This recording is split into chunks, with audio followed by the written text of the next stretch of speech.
Hello guys, welcome to a new video here in JS Education. My name is Carlos Santana and this is the video number 4 of our course building a headless CMS with TypeScript and GraphQL. So let's start.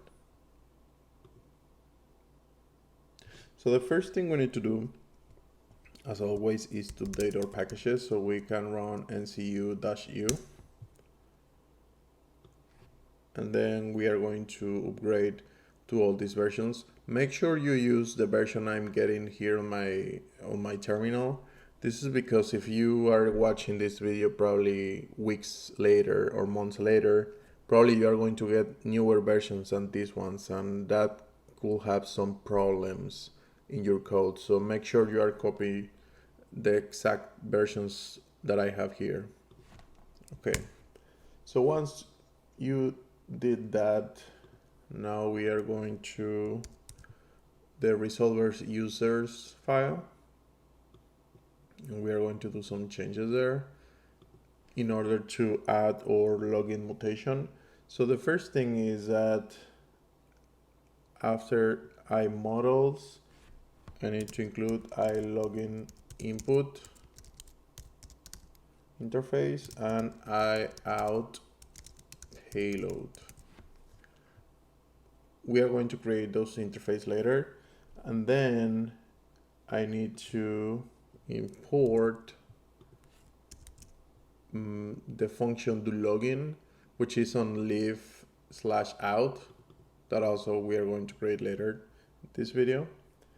And then our login mutation is gonna be this one. So it's gonna be login, then we are going to get the input, which is gonna be the email and the password. And then basically we are going to execute the do login passing the input.email, the password, and then the models. So I will show you this function later. And this basically is going to return a promise of type iOut payload. So now we need to go to the user schema in GraphQL, and then we need to define our mutation. So here on after create user, we need to add login input, and it's going to return an out payload, which is a token. So let me put those input below. So the login input is the email and the password, and the out payload is going to return a token, basically. We are going to use JSON Web Tokens, so that's why.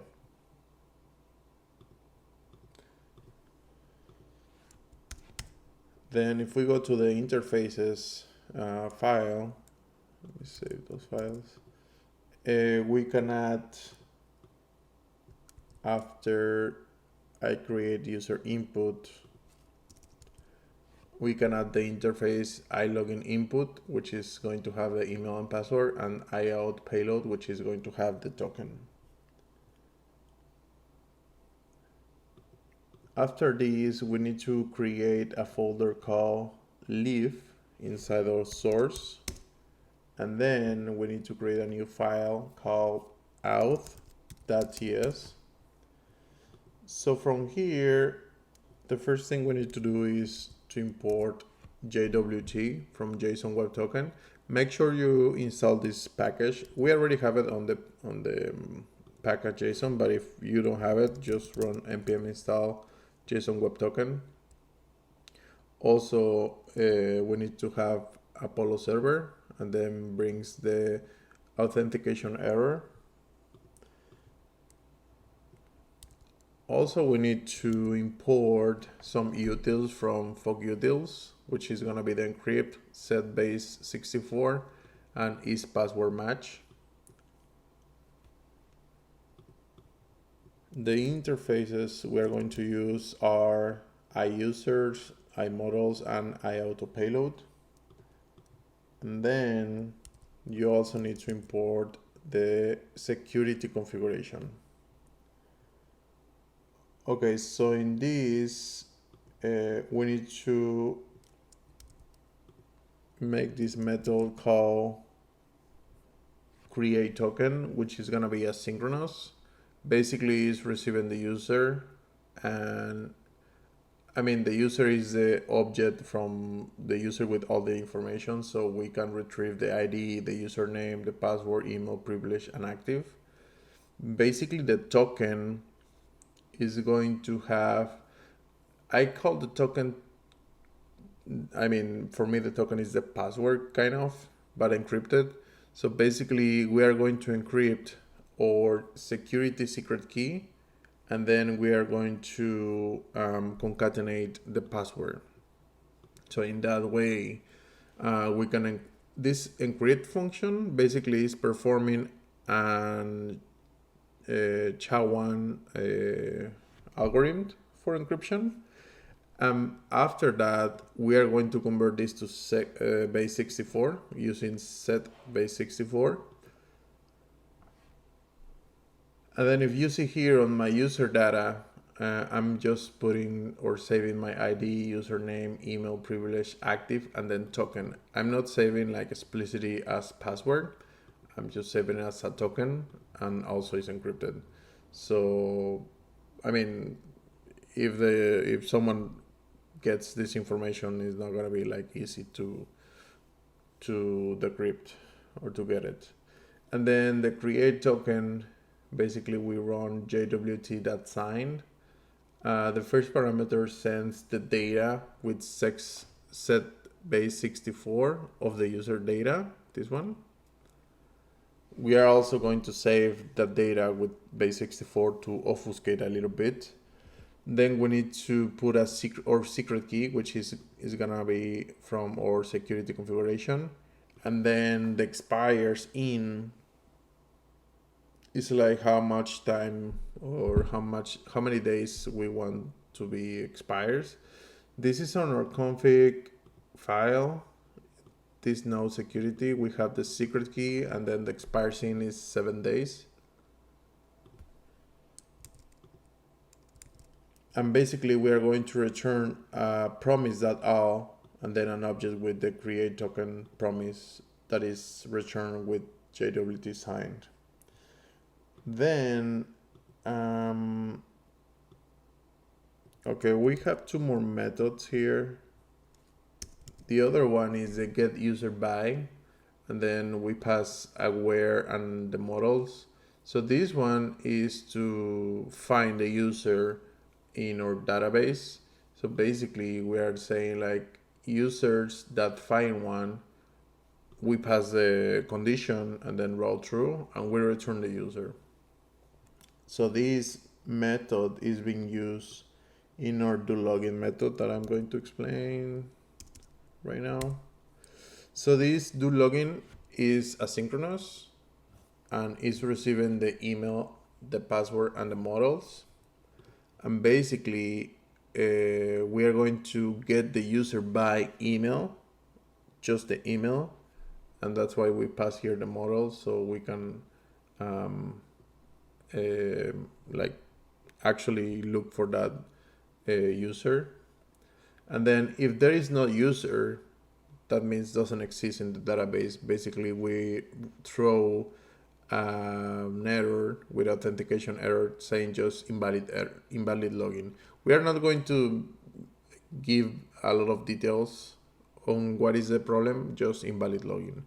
And then password match, we are going to use the method isPasswordMatch using our encrypt function with the password that the user is passing us on the parameter, and matching with the password that is on the database, user.password.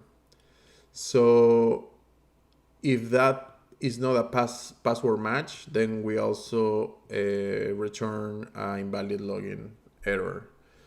Also here, we are going to see if the account is active with the field user.active. And if it's not active, means it's like a new account and they haven't activated the account reading the email, for example. In here, where we can explain like your account is not activated yet. So that's the only case where we explain like the specific reason why it's not able to log in. And then here we are going to execute the create token that we declare here. And we are retrieving the token that is being returned by the JWT sign here. So we are resolving that promise there. And we are getting the token here. And basically that's what we return, just a token. And that's what on our schema user, we are return the token in our login mutation. So that's it basically. So now we can test this by running our project, npm run dev. And then we need to go to our playground, which is on localhost 5000. And as you remember, last time we create a user like csantani, carlos.santana@dev.education, password 1 to 8, privilege got, and activate true. And then we have our get users here. So this user is already on the database. The account is activate. We also made the create app, and we can get the apps. And now we are going to execute our login mutation. So basically here we are going to say login, and we are going to pass the input with an email and password. So let's suppose I'm passing like a fake email or like a wrong email that doesn't exist there, and I'm trying to run that. Basically I'm going to get invalid login and then an authentication error. And then let's suppose I'm getting the correct email, but then the password is not correct. Basically, I'm getting the same invalid login problem because I'm not specifying what is the actual issue there. But then, if I'm passing the correct email and the correct password, I'm waiting to receive a token. So let's see if that works. So yeah, so now works fine. I'm getting the login token, which is this one. And from this one, later we can like save a cookie with this token and basically maintain the session on the site for hours or days, whatever we want to do. But for example, let's create a new user, csantani1, then 1. But then this one is not going to be activated. It's going to be like if it's not ready. So then if we are going to try to log in like this, that's the same password. It's 1 to 8. But then it says your account is not activated yet. So that's a validation we are adding as well to make sure that the user exists, the email exists, the password is correct, and also the account is activated in order to let them log in.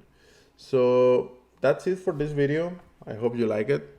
If you have any question, please drop a comment in the comment sections. Also, if you want to join our Slack community, you are welcome to do it. The link is on the description. So that's it. If you like the video, subscribe to this new channel and share this video with your friends. And that's it. I don't want to take more time from you. So thanks so much and see you in the next time.